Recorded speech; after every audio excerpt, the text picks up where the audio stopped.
Please welcome to the stage Delilah Wilson-Scott, EVP and Chief Diversity Officer of Comcast Corporation and President of Comcast NBCUniversal Foundation, in conversation with Michael Foreman, Chairman and CEO of FS Investments, and Catherine Wild, CEO of the Partnership for New York City.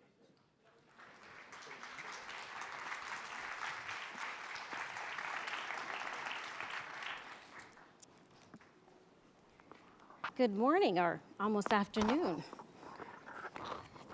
It's always a pleasure to partner with the citizen. Has everybody been inspired, intrigued by the topic this morning?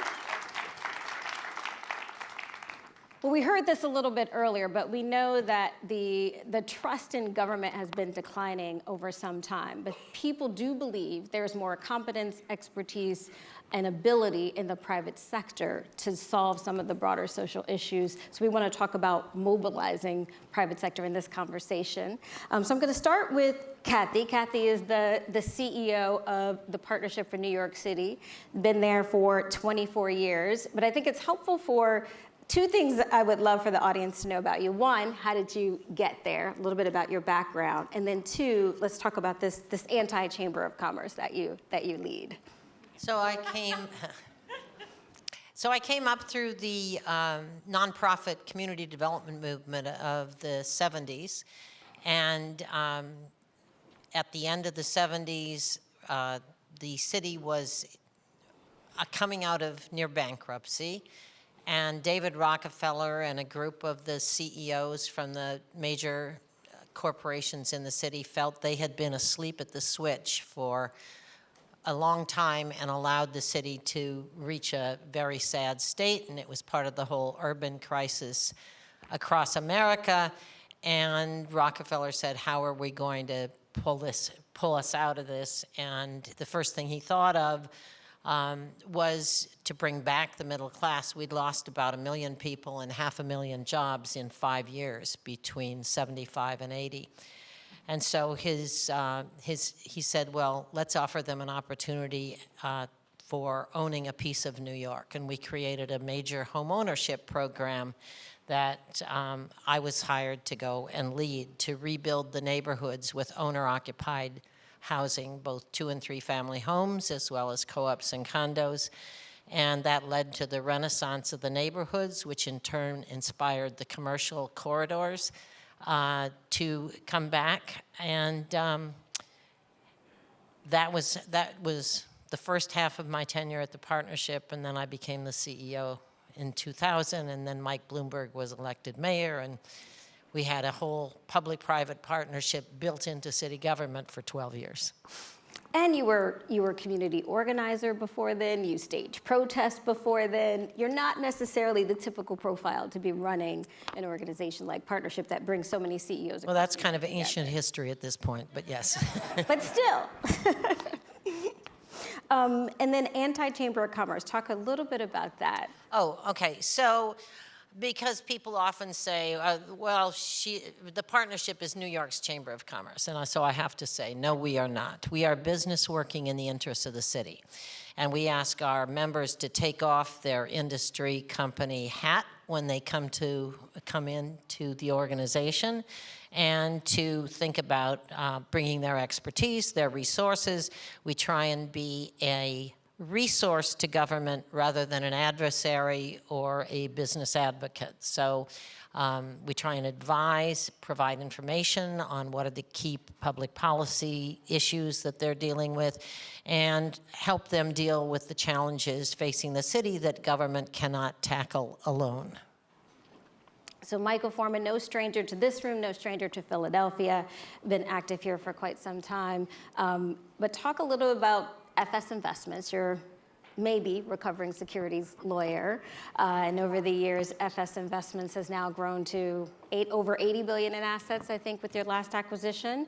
Private credit, real estate, private equity. Talk a little bit about the evolution of your company and how the mission has changed over time. Sure, and thank you. So I was a practicing lawyer here in Philadelphia for a number of years, became an investor, and then founded FS in 2007. And we founded FS with a mission of democratizing the alternative investment space, giving individual investors access to investment opportunities that were traditionally reserved for only the large institutions, the pension funds, the endowments, and really focus on best practices and transparency and help individuals build better portfolios. We started kind of from scratch. Today we're about 600 employees, about 82 billion of assets under management. We've grown the business. We now also manage funds for institutional investors. We manufacture product, which means we have the investment professionals as well. So it's been a great journey and a journey of growth, and we've kept the business intentionally in Philadelphia while we have offices throughout the country and look to continue to grow here in Philadelphia.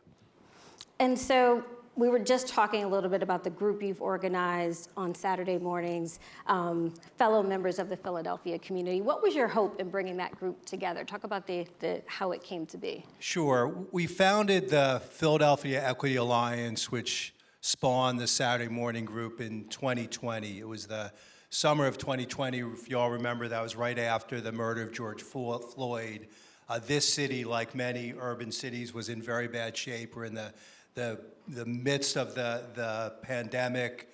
There was rioting, there was use of tear gas, there was lots of issues, and a small group of us got together, Madeline Bell from CHOP, John Fry now at Temple, Ryan Boyer, who runs the trades, and we started thinking about the path forward for the city of Philadelphia. And if you're a Philadelphian, the sad fact is we are the poorest big city in the country. Our poverty rates are very high. Our food insecurity rates are very high. We were just named by Raj Shetty the 50th out of 50 cities in terms with upward mobility. So if you're born poor in Philadelphia, you stay poor in Philadelphia. So we started getting together a group of diverse business leaders, civic leaders, union leaders, to think about and address the issues that we were confronting. Obviously, at that time, if you remember, the biggest issue was gun violence. And with the Philadelphia Foundation and Pedro Ramos and William Penn, we stood up the Coalition to Save Lives, which, I don't know if you read the recent Citizen article, gun deaths are way down in Philadelphia more than in any other large city. So we think we've had some success there. We focused on some education issues. We focused on black and brown jobs. We focused on food insecurity.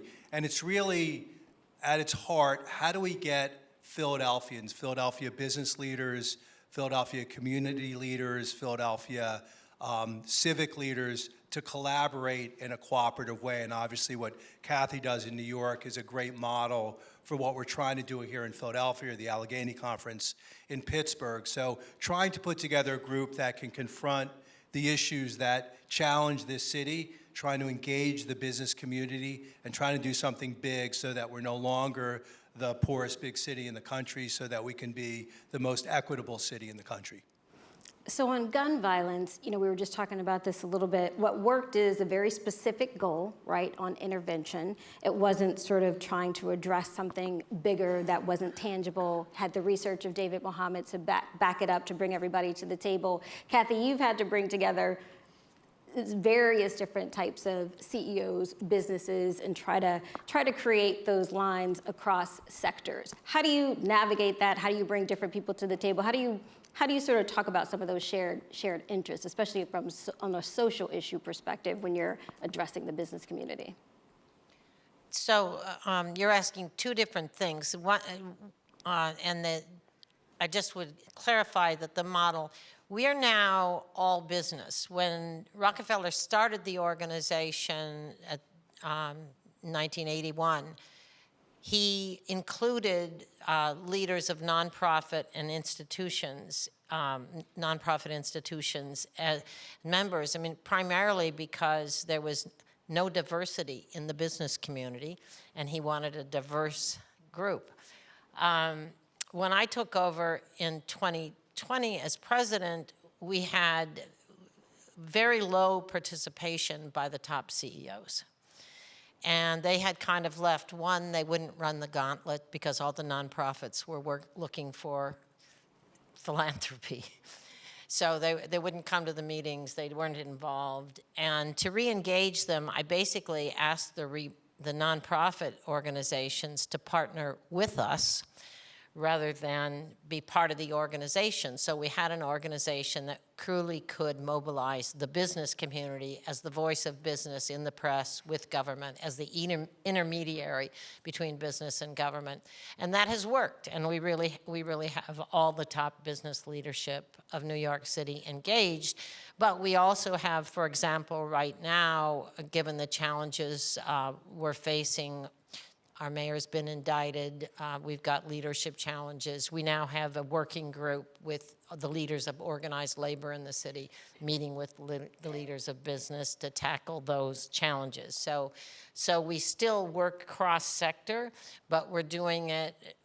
We're not one institution. We each have our own institutions, and I work with the leaders of those institutions, including often the universities, et cetera, but we cross-channel. No, but it's a point we should just reiterate, which is the CEOs you were working with wanted to have a table of peers to speak to their interests. But we were just saying, right, the CEOs may or may not have expertise and often do not have expertise in some of these social issues. So how do you bridge that willingness to be at the table with the actual solutions and work that needs to happen? Well, we have to give them projects where they have a contribution to make besides writing a check. So I'll give them, or their organizations do. I'll give you some examples. What was the theme of the conference? Ideas we can steal. Okay, here's ideas every city can steal. So we started, we started back in 14 years ago in running a FinTech innovation lab, which has built the FinTech cluster in New York, which is now a global leader. But then we started in 2017, we had a crisis in our public transit system, and so we started a transit tech lab.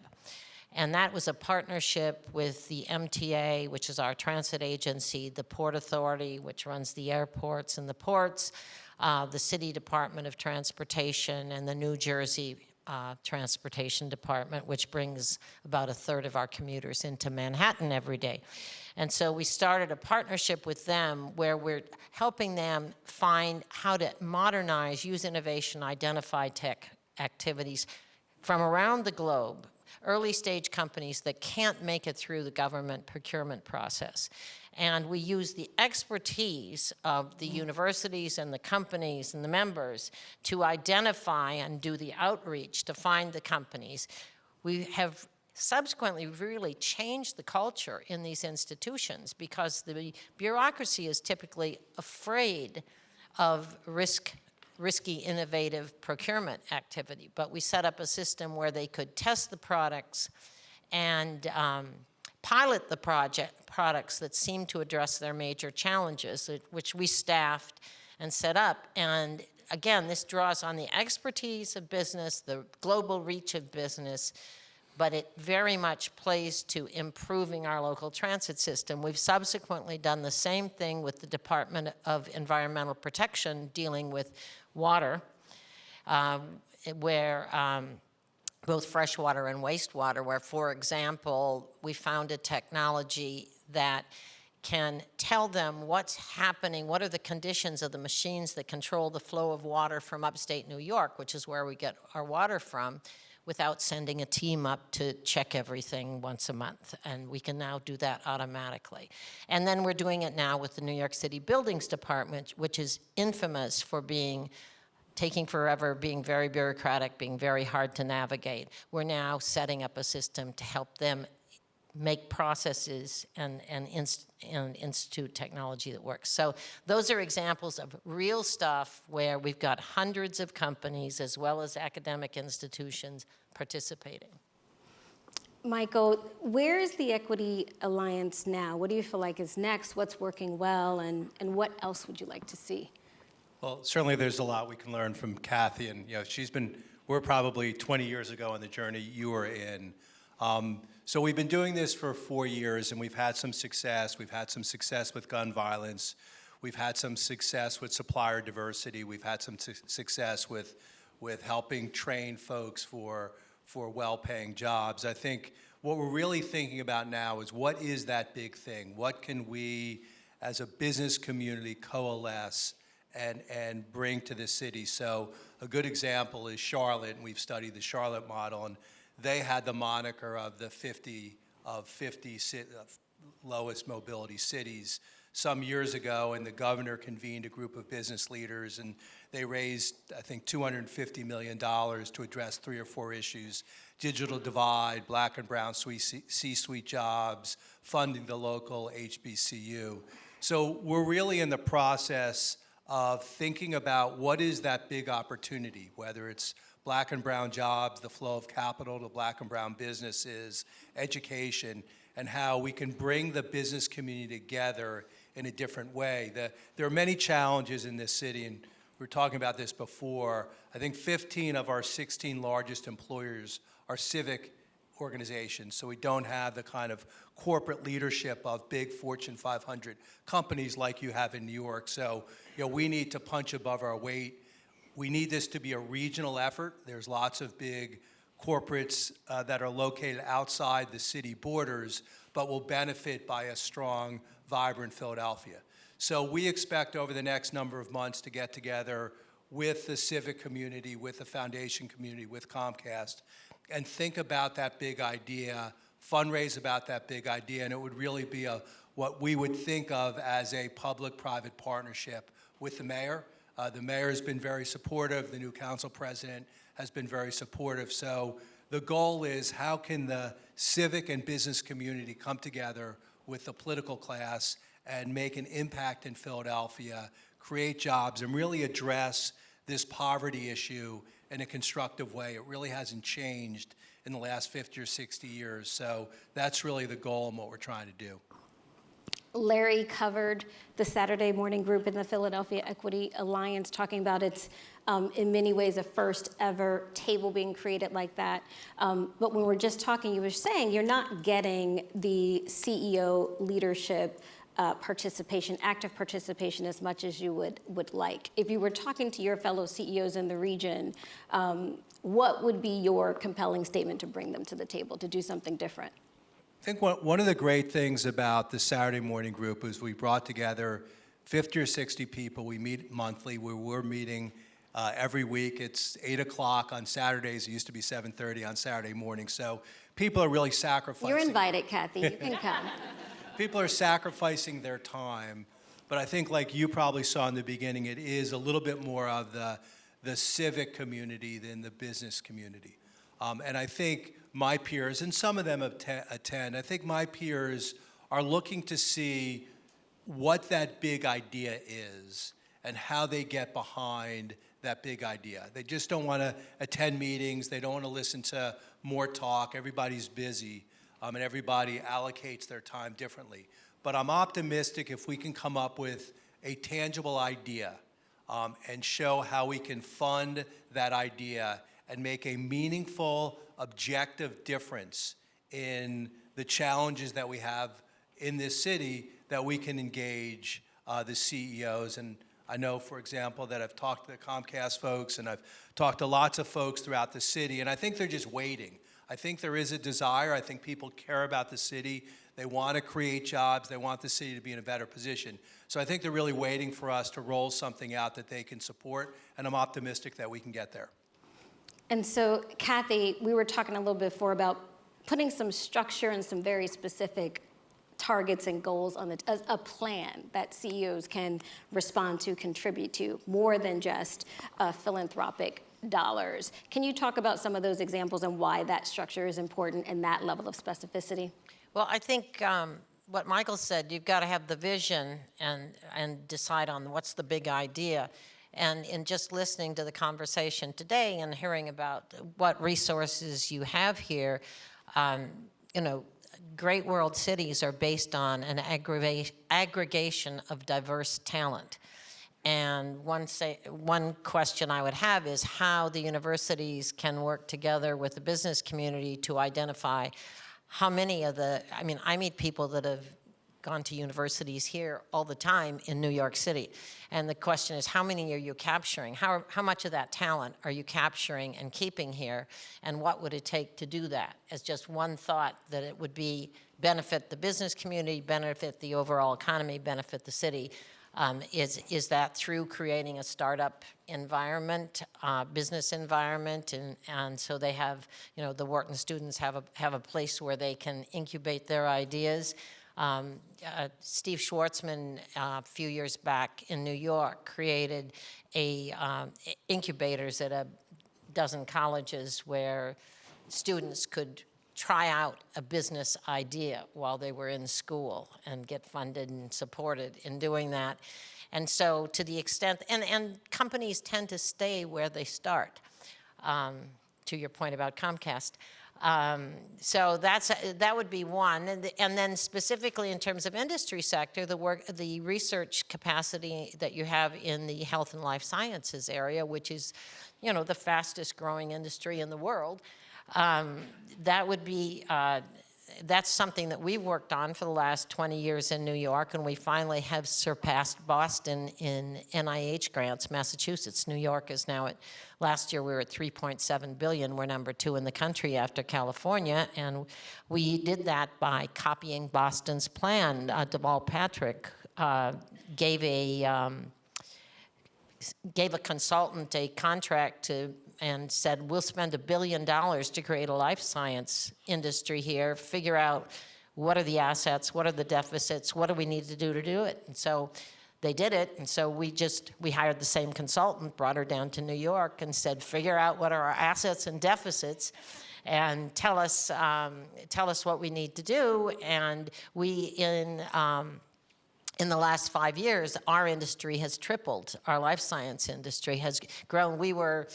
And everybody, the academic institutions were ivory tower, anti-commercial, let our scientists do their work, we'll sell their patents.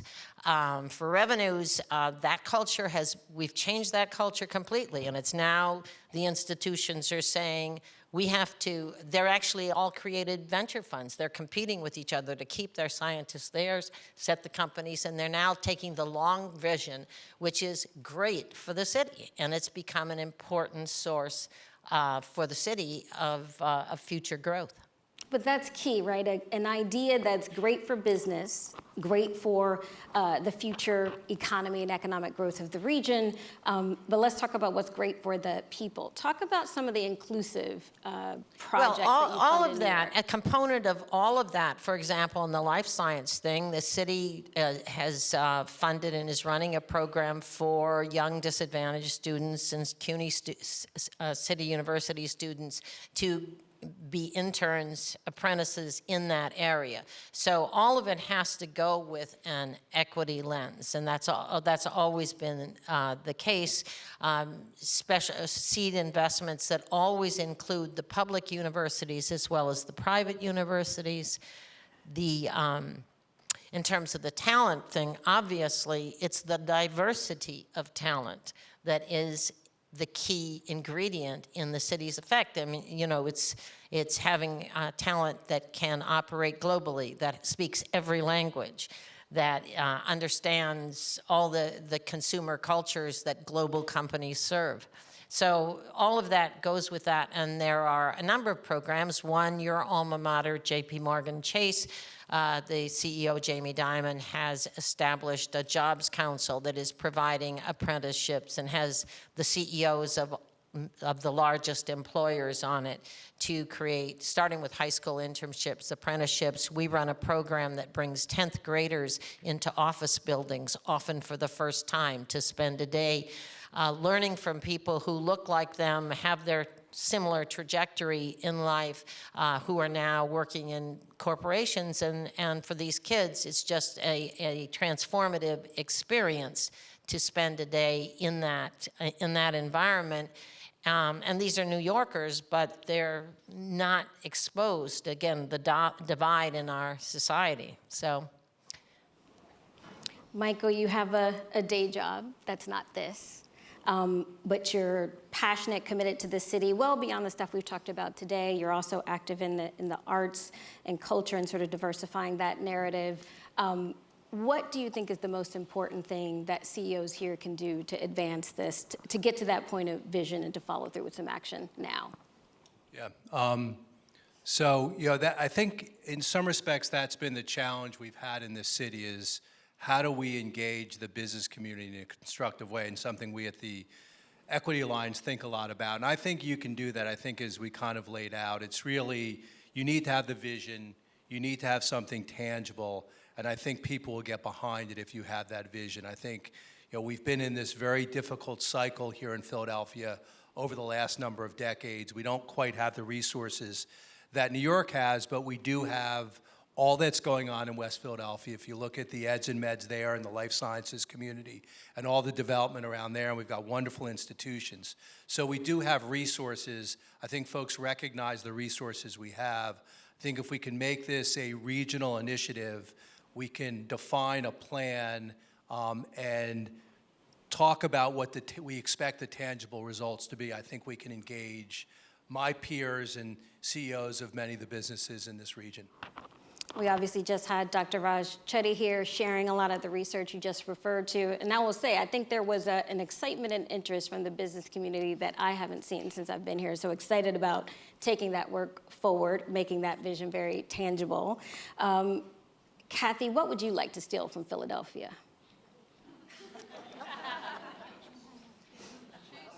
Steal from Philadelphia? Yes. Well, I think it's the city of brotherly love, right? And sisterly affection. We could use a little bit of that in New York right now. Michael, final word to you. What would you like to say to this audience? Well, first of all, thank you all for being here, and thank you to the citizens, and thank you to both of you guys. I mean, it's great that we have people that care. We had putting aside politics, and I know there was a great panel discussion on politics, it's going to be more complicated for urban cities to operate in the next 4 years. We had a very supportive administration. There was a significant flow of capital to the cities, and I think we really need to solve this issue ourselves. I don't think the political class is going to solve it. I don't think DC is going to solve it. And I think what Kathy's done with a partnership in New York is a really good paradigm for us in Philadelphia. How can the business community get together with the civic community and look to impact constructive change in the city and really change the trajectory that we're on? I think 1 in 6 people in Philadelphia live with food insecurity. I think 37% of the population lives below the poverty line, 19% lives in extreme poverty. That is not a model that's sustainable.